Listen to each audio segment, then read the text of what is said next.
Wadi krap to kun, this is Jules and welcome back to my vlog dito sa Thailand.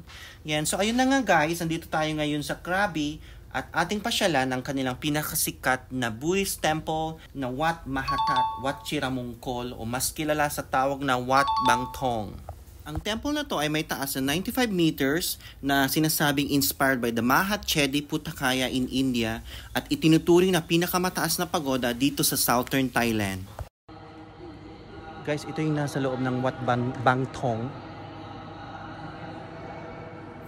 At guys, kita nyo sa loob ng temple na sobrang tahimik dahil wala pang masyadong turistang namamasyal dito guys. So yun guys, sa mga nagbabalak pumasyal dito sa Southern Thailand, wag nyong kakalimutang pasyalan tong highly recommended kong temple, ang Wat Bangthong or Wat Mahatat Wat Chiramongkol dito sa Krabi, Thailand.